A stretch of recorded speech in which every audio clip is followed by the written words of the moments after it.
할렐루야. 주님의 평강이 우리 성도님들에게 가득하기를 축복합니다. 여러분, 질문 한 가지 드려보겠습니다. 물보다 진한 것이 있는데 그게 뭘까요? 커피. 맞아요. 물보다 진한 거 커피. 커피가 물보다 진하죠. 그죠? 물보다 진한 것을 이야기하면 엄청 많이 있습니다. 우리 은성이가 얘기했던 것처럼 커피도 물보다 진하고요. 여러분, 아침에 혹시나 간단히 아침 식사를 하기 위해서 주스를 먹고 오신 분들이 계실 건데 아마 주스도 물보다 진하죠. 그죠? 또 식사를 하고 오신 분들, 밥을 아마 드시고 오신 분들은 국을 드셨을 건데 국도 물보다 진합니다.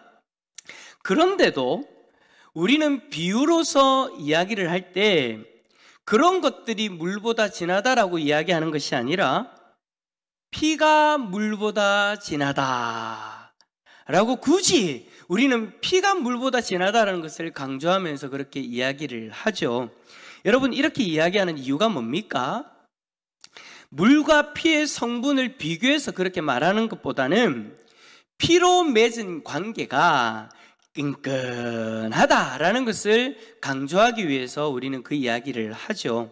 솔직히 물 한 잔을 나누어도 정이 생기는 것이 사람의 관계인데 피를 나눈 사이라고 하면 이 관계는 어떠한 것으로도 나눌 수 없는 그런 관계입니다. 피로 맺은 관계, 여러분 대표적으로 무엇을 이야기할 수 있을까요? 바로 가족이죠. 가족은 말 그대로 피를 나눈 관계입니다. 그래서 피혈자를 써서 혈연 관계다라고 그렇게 이야기를 하기도 해요. 그래서 명절이 되어지면 그렇게 도로가 꽉꽉 막히는데도 기어이 부모님에게 찾아가는 이유가 여러분 뭡니까? 바로 피를 나눈 가족이니까. 우리가 지난 가을에 추석 때도 우리가 그렇게 힘들게 부모님에게 찾아간 이유가 여러분 혈연관계니까, 우리 가족이니까 그렇게 찾아간 것이지 않습니까?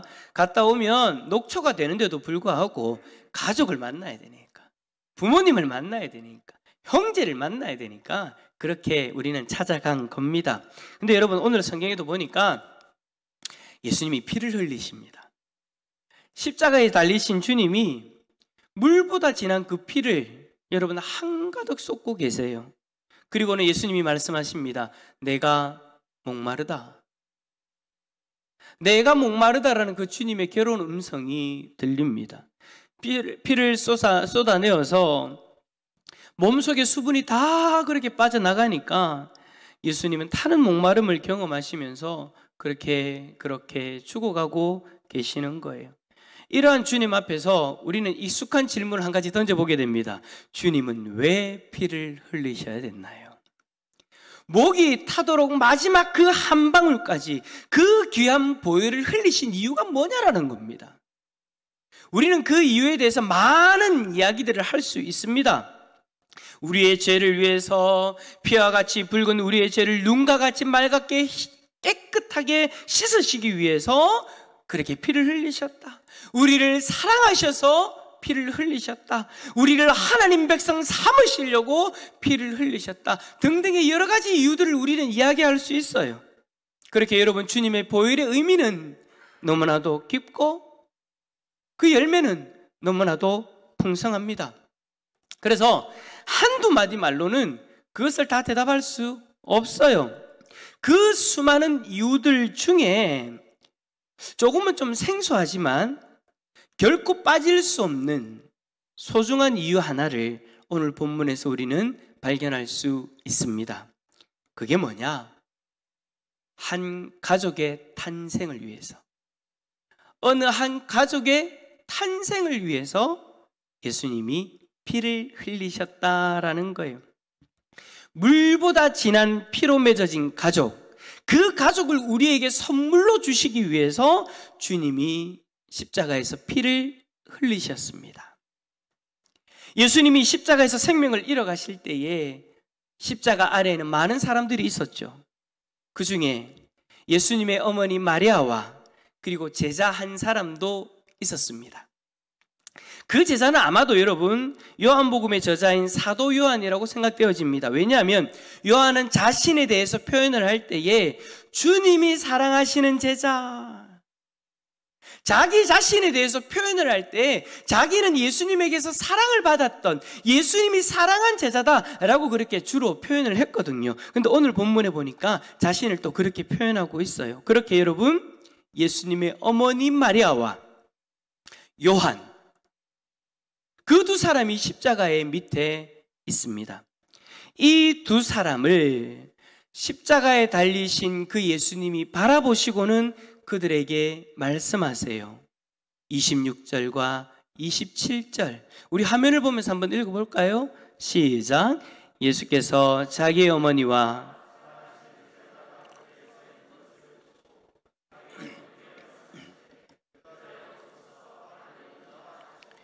또 그 제자에게 이르시되 보라 내 어머니라 하신대. 아멘. 예수님의 이 말씀 한마디에 어머니가 아니던 마리아가 어머니가 되고 아들이 아니던 요한이 아들이 되어졌습니다. 예수님의 보혈이 헝건히 고인 그 십자가 밑에 아래에서 육신의 관계를 뛰어넘어서 새로운 한 가족이 탄생하고 있는 거예요. 여러분, 이 모습이요, 바로 교회의 모습입니다. 교회의 진정한 공동체성인 거죠. 여러분, 교회는 가족입니다.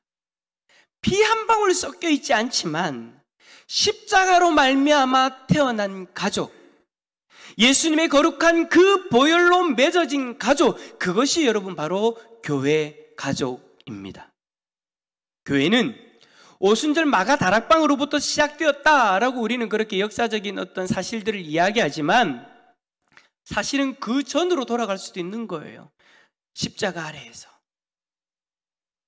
그 십자가 아래에서 이미 여러분 교회는 시작되어진 거예요. 십자가에 달리신 그 주님이 당신의 그 보혈을 흘리시면서 어머니가 아니던 자를 어머니로 세우고 아들이 아닌 자를 아들로 세우신 이 사건, 그렇게 주님의 십자가 보혈 아래에서 가족이 아니던 두 사람이 한 가족으로 맺어졌듯이 그렇게 주님의 교회가, 우리의 교회가 시작되어졌습니다. 우리 주님은 우리에게 가족을 선물로 주셨어요. 더 깊고 더 넓은 가족, 더 사랑하는 가족, 그리고 영원한 가족. 십자가 아래에서 맺어진 가족은 이 땅에서 끝나는 가족이 아닙니다. 우리는 저 천국에서 영원한 한 가족으로 살아가는 그런 가족인 거예요. 그 가족을 위해 주님이 지금 십자가에서 피를 흘리고 계시는 겁니다. 여러분, 구원은요, 단지 죄의 문제만을 해결한 것이 아니에요. 죄와 벌을 면제받는 것이 우리 구원의 전부가 아니라는 거예요. 구원에는요, 뒤틀린 관계의 회복이 있습니다. 주님이 선물하신 이 구원에 빠질 수 없는 깊은 맛이 바로 이 관계의 회복이에요. 엉클어진 관계의 회복. 죄로 인해 원수되었던 하나님과의 그 관계가 회복되어졌고, 더불어서 사람과 사람 사이에 뒤틀림이 있었던 회복의 길이 열려졌다라는 거예요. 여러분, 사람과 사람 사이에 얼마나 많은 벽들이 있습니까?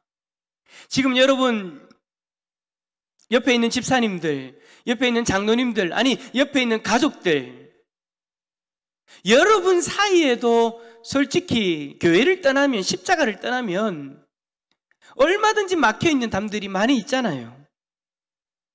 이기심의 벽, 교만의 벽, 거부감의 벽, 심지어 여러분 우리나라는 고향의 벽까지 있습니다. 고향의 벽, 지역 감정을 이야기하는 거잖아요. 이래저래 수많은 벽들이 우리들 사이에 있다라는 거예요. 있었다라는 거예요. 근데 주님의 보혈이 그 모든 벽들을 다 허물어 주셨어요. 만약에 그 벽들로 인해서 우리가 관계를 할 수 없다면, 우리가 만날 수 없다면 우리가 어떻게 이 자리에 한 자리에 앉아서 하나님을 예배할 수 있겠습니까? 그 주님의 보혈이 그 모든 벽들을 다 허물어 주셨기 때문에 우리는 이 자리에 있는 줄 믿습니다. 하나님과 우리 사이를 가로막았던 그 성전 휘장을 가르셨듯이 우리 사이에 놓여져 있던 그 벽들을 다 허무셨어요. 이방인과 유대인 사이의 벽을 허무셨고, 주인과 하인 사이의 허물을 다 허물으셨고, 남자와 여자의 차별의 벽도 다 허무셨습니다. 그래서 여러분, 한 가족이 되어진 것이 바로 우리 교회 공동체인 거예요. 2000여 년 전에 그 마리아와 요한에게 말씀하셨던 주님이 오늘 우리에게 딱 오셔서 말씀하신다라고 한다면, 오늘 본문의 상황과 동일한 상황에서 말씀하신다고 한다면 여러분, 주님이 뭐라고 이야기하시겠습니까? 세대 차이를 느끼는 저 청년들을 바라보시면서 우리 어른들에게 그렇게 이야기할 거예요. 어른들이여 보시오, 여러분의 아들들과 딸이니라. 내 가족이 아닌데요, 내 아들이 아닌데요, 내 딸이 아닌데요. 아니, 이제부터 너의 아들, 너의 딸이니라. 여러분, 우리가 형제자매가 결혼을 하는데 왜 우리가 형제자매의 가정을 위해서 기도합니까? 주님이 우리에게 딸이라고 하셨으니까. 주님이 우리의 가족이라고 이야기했으니까. 새롭게 이제 익준 형제가 가정을 이루어서 형제자매가 결혼하게 되어지는데, 익준 형제를 우리에게 형제라고, 우리의 자녀라고 이야기하시니까 우리는 저 가정을 위해서 기도하는 거예요. 우리 청년들 앞길을 위해서, 앞날을 위해서 왜 기도합니까? 내 아들, 딸이니까. 내가 낳아서 기른 아들, 딸은 아니지만 주님의 보혈로 나에게 주님이 허락하신 아들, 딸이니까 우리는 마음을 다해서 그렇게 기도하는 거예요. 그리고 청년들에게 주님이 이렇게 이야기하지 않을까요? 고지식하게만 느껴졌던 어른들을 향해서 보아라, 너희들의 아버지, 너희들의 어머니라. 같이 안 사는데요? 아니, 십자가의 그 보혈로 말미암아 가족이 된 너의 어머니, 너의 아버지니라. 그래서 여러분, 우리는 교회에 있으면서 우리 어른들 중에, 어르신들 중에 한 분이 아프셔도 마음을 다해 기도하는 거예요. 마치 내 아버지처럼, 내 어머니처럼. 여러분, 오늘 박수범 목사님이 헌금도, 감사의 기도도 하나님 앞에 올리셨지만, 여러분, 박수범 목사님 그때 중풍에 오셨을 때 여러분, 우리가 얼마나 많이 기도했습니까? 저는 아직도 그때 기도 제목이 기억납니다. 하나님 한 번만 더, 하나님 한 번만 더 우리 목사님 일으켜주세요. 그래서 우리 목사님 이전처럼 강변을 다니시면서 전도하게 하시고, 우리 목사님을 통해서 더 많은 신앙의 것들을, 우리가 신앙의 유산들을 이어받을 수 있도록 하나님 우리에게 은혜를 주세요, 기회를 주세요 라고 그렇게 기도했잖아요. 근데 벌써 13개월이 지나갔어요. 우리 목사님 연세가 96세입니다. 맞죠? 96세의 어르신이 여러분 중풍이 왔다가 일주일 만에 일어나셨어요. 저는 아직도 기억나요. 월요일 날입니까? 주일입니까? 목사님이 쓰러지셨다라는 소식을 듣고 금요일 날 전화가 왔어요. 중환자실에 있다라고 제가 분명히 들었는데 금요일 날 전화가 왔어요. 목사님! 제가 깜짝 놀랐어요. 누구세요? 목사님 접니다. 박수봉 목사님. 저는 이때까지 노인 사역을 5년 넘게 해봤지만 그런 일은 처음이었습니다. 그 연세 많으신 분이 쓰러지셨는데 일주일 만에, 중환자실까지 가셨던 분이 일주일 만에 전화 오셔가지고 목사님 저 이번 주 교회 갑니다. 할렐루야. 우리가 그렇게 일주일 동안 간절하게 기도했잖아요. 왜요? 내 아버지라고 생각하고, 우리는 한 가족이니까 내 아버지라 생각하고 그렇게 간절하게 기도했잖아요. 그리고 여러분, 서로의 다름의 벽을 느끼는 옆에 있는 분들을 보십시오. 그 옆에 있는 분들을 향해서 주님이 뭐라고 이야기하겠습니까? 다름이 있을지라도 너희의 형제 자매니라. 그래서 내 형제 자매가 아프고 힘들 때 서로가 위로가 되어지기 위해서 애쓰는 거예요. 우리 형제의 그 기쁨이 나의 기쁨이 되어지는 거고, 내 자매의 아픔이 나의 아픔이 되어져서 우리는 하나님 앞에 그렇게 간절하게 기도하는 거잖아요. 여러분, 이곳에는 서로 다른 세대가 같은 공간에 있으면서 서로 불편하게 느낄 수 있습니다. 뿐만 아니라 서로 다른 환경에 살고 있기 때문에 서로의 다름이 불편할 수 있습니다. 피 한 방울도 섞이지 않는 사람이기에 남으로 생각하고 이 자리에 앉아 있을 수도 있어요. 그런 우리에게 주님이 이야기하십니다. 이제는 저들이 나의 피로 맺은 가족이니라. 세대를 극복하고 환경을 초월하여 하나가 될 수 있는 피로 맺은 가족, 그 가족이 바로 지금 옆에 있는 지체예요. 바로 옆에 있는 장로님, 권사님, 집사님, 형제 자매들인 거예요. 그런데도 여러분, 우리가 이거 모르는 사람이 어디 있습니까? 다 알죠. 그런데도 여러분, 우리는 주님의 가족으로 생각은 하지만 정말 가족처럼 그렇게 인정하는 게 쉽지 않죠. 왜 쉽지 않냐? 맞는 사람은 좀 인정할 수 있을 것 같아요. 쉽게 받아들일 수 있을 것 같아요. 근데 좀 다른 사람, 성격이 다르고 스타일이 다른 사람, 그래서 저 사람은 내가 가족처럼 받아들일 수 있겠는데 저 사람은 좀 힘들어 라고 이야기할 수 있는 사람이 있잖아요. 저 사람은 마음에 들지 않아, 저 사람은 가족으로 받아들이기 힘들어 라고 생각할 수 있어요. 여러분, 제가 이야기 하나 해드릴까요? 갑순이가 시집을 갔습니다. 누구한테 시집을 갔을까요? 이거를 이야기하시는 분들은 어른이라는 이야기입니다. 갑순이가 누구에게 시집을 갔나요? 갑돌이에게 시집을 갔잖아요. 갑돌이와 갑순이는 여기까지 하도록 하겠습니다. 노래에 보면 갑돌이와 갑순이라는 노래가 있잖아요. 노래에 보면 서로 사랑했지만 서로 다른 결혼을 해가지고 막 그렇게 했다라는 그런 내용이 있어요. 근데 여러분, 1971년도에 나온 갑순이라는 영화 여러분 기억나십니까?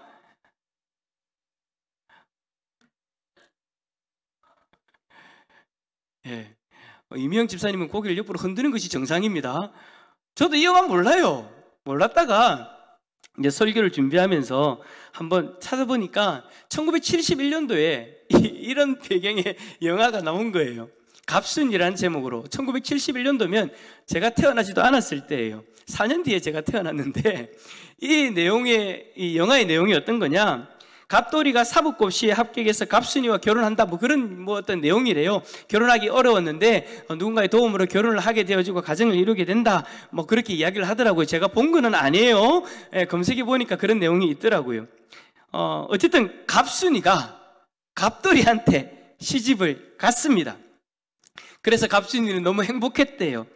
왜냐? 어릴 때부터 갑돌이를 좋아했으니까, 흠모했으니까. 좋아하는 갑돌이와 결혼했으니 여러분 얼마나 행복했겠습니까? 지금 아마 현주자매 익준 형제가 아마 그런 마음이지 않을까라는 생각이 드는데, 여러분 결혼을 하니까 시아버지도 너무 좋아요.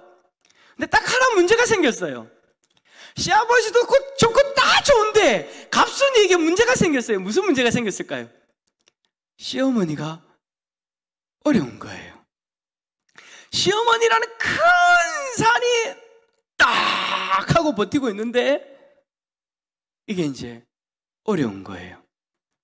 그래서 갑순이가 어느 날 굳은 결심을 하고 남편에게 이야기합니다. 갑돌씨, 저는 당신과 결혼했지 당신 어머니와 결혼한 건 아니에요. 그래서 결심했어요. 앞으로 갑돌씨의 아내는 되겠지만 어머니의 며느리는 하지 않을 거예요. 여러분 여쭤보겠습니다. 이게 가능한 일입니까? 아니죠. 현주자매 안 돼? 그러면 안 돼요? 그러면 안 되는 거잖아요. 근데 또 우리 현주자매는 또 결혼 안 한 우리 자매들 중에 또 저런 방법 있네, 나도 저렇게 해야지 라고 하면 안 됩니다. 그럴 수 없어요. 한 남자의 아내가 된다는 것은 동시에 그 남자의 어머니가 며느리가 되는 거예요. 한 가족과 가족 관계를 맺는다는 것은 싫든 좋든 그 사람의 가족이 나의 가족이 되어지는 거예요. 여러분 교회도 마찬가지라는 거예요. 예수님은 내 주님으로 받아들이겠지만 저 사람은 가족으로 받아들이지 못하겠어요 라고 그렇게 이야기할 수 없다는 거예요. 예수님은 좋아요. 그래서 그분을 내 주님으로 맞아들이고 주님과 가족이 되고 싶어요. 섬기겠어요. 하지만 저 사람은 안 돼요 라고 이야기할 수 없다라는 거예요. 예수님과 우리가 뗄 수 없듯이 저 사람과 예수님도 뗄 수 없거든요. 내가 예수님과 뗄 수 없으면 예수님과 저 사람도 뗄 수 없는 그 사람도 나의 가족이 되어질 수밖에 없는 거예요. 예수님이 가족이 되어지면 예수님의 가족인 저 지체도 나의 가족이 되어지는 거예요. 형제가 서로 싫다고 부모님에게 가가지고 어머니, 부모님이 내 동생이 부모님이 될지는 몰라도 내 동생은 더 이상 내 동생으로 삼지 않겠습니다. 그냥 내 부모님으로만 섬기고 내 부모님의 아들, 내 동생은 더 이상 동생으로 삼지 않겠습니다. 이건 있을 수가 없다는 거예요. 부모님이 내 부모님이 되어지면 내 부모님의 아들, 둘째 아들도 내 동생이 되어지는 거예요. 그게 가족인 거예요. 여러분, 십자가 아래에서 새롭게 맺어진 그 가족, 오늘 본문에 나오는 가족은요, 실은 두 사람이 아니라 세 사람입니다. 마리아와 요한, 그리고 누구일까요? 예수님. 마리아와 요한이 서로 어머니와 아들로서 가족이 되기로 합의해서 가족이 된 것이 아닙니다. 마리아는 요한을 아들로서 마음에 들어 했고, 요한이 마리아를 어머니로서 마음에 들었기 때문에 가족이 된 것이 아닙니다. 그들은 예수님 때문에 가족이 된 거예요. 예수님이 연결자가 되어져서 마리아가 요한의 어머니가 된 것이고, 요한이 마리아의 아들이 되어진 거예요. 이것이 여러분 교회입니다. 이 원리가 우리 교회 안에 그대로 적용되어진 거예요. 우리 옆에 있는 지체가 마음에 들어서 한 가족 공동체가 되어진 것이 아니죠. 내가 예수님을 만나서 구원받은 하나님의 백성이 되었고, 그 예수님 때문에 지금 여러분 옆에 있는 성도가 예수 가족이 되어진 거예요. 주님 때문에. 주님이 연결자가 되어져서 한 가족이 되어졌다라는 거예요. 여러분, 이것이 바로 교회입니다. 바로 주님 안에서 그분의 피로 맺어진 한 가족. 그 가족이 바로 우리 교회인 거예요. 이렇게 한 가족이 되어지다 보니 서로 다름이 있을 수 있어요. 같은 배에서 난 가족도 싸우는데 서로 일면일식도 없던 사람들이 예수님 때문에 가족이 되어졌다고 이 가족이 이 자리에 모여 있으니 서로의 다름이 드러나고 그 다름 때문에 다툴 수밖에 없죠. 그게 당연합니다. 하지만 그럼에도 불구하고 우리는 그 다툼 때문에 예수 안에 한 가족 된 것을 포기할 수 없습니다. 오히려 그렇게 살면서 시간이 지나고 서로를 이해하고 서로를 포용하고 서로를 사랑하게 되는 것이죠. 그것이 여러분 주님의 피로 맺어진 가족의 특징인 거예요. 여러분 여쭤보겠습니다. 여러분 옆에 육체적 가족이 아니라면, 주민등록상 가족이 아니라면 옆에 있는 분을 한번 바라보십시오. 바라본다는 것이 뭔지 모릅니까? 고개를 좀 돌려갖고 얼굴 좀 보라는 겁니다. 여쭤보겠습니다. 옆에 있는 분이 처음부터 마음에 들었습니까? 너무 또 직설적인. 처음부터 내 마음에 확 들었습니까? 아닌 분들도 있잖아요, 솔직히. 대답하지 마세요. 대답은 하지 마세요. 옆에 한 사람만 보고 나서 또 아니라고 또 맞다고 대답하면 또 안 되니까 대답은 하지 마시고 마음으로만 대답하십시오. 처음부터 마음에 들지 않은 사람도 있죠. 그런데도 불구하고 여러분, 수많은 시간이 흘렀습니다. 우리 교회 역사가 30년이에요. 그러면 여러분들 제일 오래된 관계는 30년 가까이 됐잖아요. 10년 된 관계도 있고 20년 된 관계도 있어요. 어릴 때 봐왔던 지체들도 있죠. 처음부터 마음에 들지는 않았어요. 싫었던 부분들도 있었을 거예요. 그런데 여러분 지금은 어떻습니까? 100%는 아니더라도 옛날보다는 좋아졌죠. 옛날에는 이해하지 못했던 분들이 이해하지 못했던 부분들이 어느 순간 이해가 되어졌고 포용이 되어졌을 거예요. 여러분들이 예수 안에 한 가족이라면 그 일이 일어나고 있을 겁니다. 우리는요, 여러분, 언제나 주님 때문에 서로를 이해하고 주님 때문에 품어주고 주님 때문에 사랑하는 관계, 이러한 온전한 교회의 모습으로 우리는 살아가는 거예요. 예수님 때문에 한 가족이 되어졌으니 예수님으로 인해 서로를 사랑하는 관계, 그 관계가 바로 우리의 관계입니다. 우리 옆에 있는 분에게 예수님 때문에 하면서 손 한번 꼭 잡아주십시오. 시작. 예수님 때문에, 예수님 때문에. 왜 부부끼리는 손 안 잡습니까? 다시 한번 더. 예수님 때문에, 예수님 때문에. 여러분, 오늘 말씀은요, 너무 단순합니다. 다른 거 없어요. 다른 이야기 안 할 거예요. 그래서 여러분, 오늘 이 말만큼은 꼭 기억하고 가십시오. 우리 대상교회는 피로 맺은 가족입니다. 우리는 우리의 피를 한 방울도 흘리지 않았지만 십자가에서 자신의 피를 다 쏟아내신 예수님이 맺어주신 가족, 그 가족이 바로 대산교회, 우리 교회 가족입니다. 사랑하는 성도 여러분, 말씀을 정리합니다. 저는 교회가 세상의 어떤 공동체보다도 아름답다라고 말하고 싶습니다. 아니, 저는 그렇게 믿습니다. 저는 그렇게 교회를 받아들입니다. 저는 그렇게 교회를 봅니다. 어머니가 아니던 자가 어머니가 되고, 아들이 아니던 자가 아들이 되는 공동체, 아버지가 아니던 자가 아버지가 되고, 전혀 모르는 이가 형제, 자매가 되는 공동체, 세상에 여러분 이런 공동체가 어디 있습니까? 저는 결혼하기 전까지 혼자 신앙생활을 했던 사람입니다. 교회 가면 늘 혼자였어요. 혼자 예배드리고, 혼자 기도하고, 혼자 찬양하고, 믿지 않는 집에서 신앙생활 하다 보니까 늘 가족이 없이 그렇게 앉아 있었어요. 물론 예배 공동체 속에서 같이 예배를 드렸지만 남들은, 다른 사람들 다 가족끼리 앉아 있는데 저 혼자 그렇게 떨어져서 그렇게 예배를 드렸어요. 하지만 여러분, 이렇게 말씀을 드리니까 아이고야, 김옥일 목사 많이 외롭겠다라는 생각을 하시죠? 아니요. 분명히 혼자 하나님 앞에 예배를 드리고 혼자 그렇게 신앙생활을 했지만 외롭지 않았습니다. 왜요? 바로 예수님 때문에 만났던, 예수님 때문에 관계가 만들어졌던 어머니와 같은 권사님들, 집사님들, 아버지와 같던 장로님들, 집사님들. 교회에 오니까요, 제가 첫째잖아요. 첫째예요. 형과 누나가 없어서 참 외로웠는데, 동생 하나밖에 없어서 형과 누나가 있었으면 좋겠다는데 교회 오니까요, 형과 누나가요 수두룩하게 있는 거예요. 형과 누나가 항상 제 옆에서 저의 신앙을 이끌어주는 거예요. 또 오니까 동생들이 어떻게 그렇게 많이 생깁니까? 남동생하고 항상 집에서 티격태격 그렇게 살았는데 여동생이 생기네요.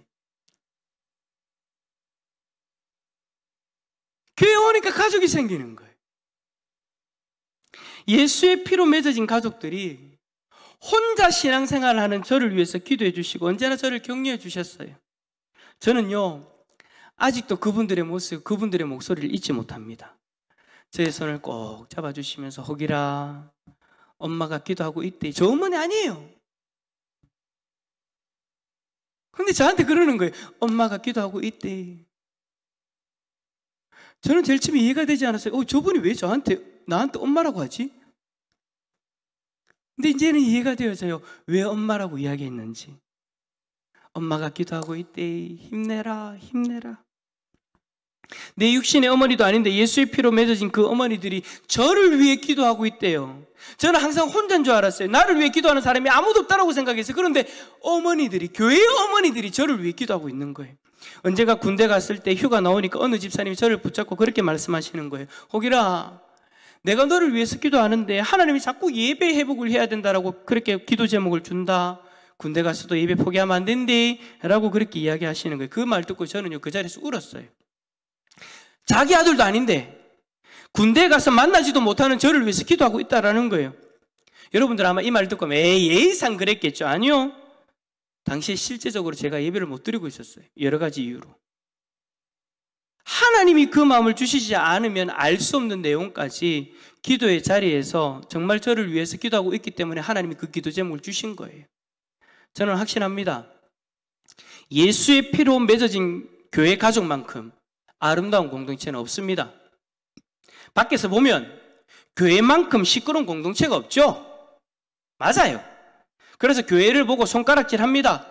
그래서 그 손가락질 하는 모습을 보고 교회 안에 있는 사람들조차도 에이, 교회가 정말 문제야 라고 그렇게 생각합니다. 여러분, 하지만 그럴 수밖에 없어요. 제가 앞에서 이야기했죠. 너무나도 다른 사람들이, 너무나도 다르게 생각하고 다르게 살아온 사람들이 한 가족이 되어졌으니 시끄러울 수밖에 없죠. 여러분, 그게 당연한 거예요. 그러나 교회는 그 다름 때문에 무너지지 않고 더 견고해집니다. 왜요? 우리는 예수님의 피로 맺어진 가족이기 때문입니다.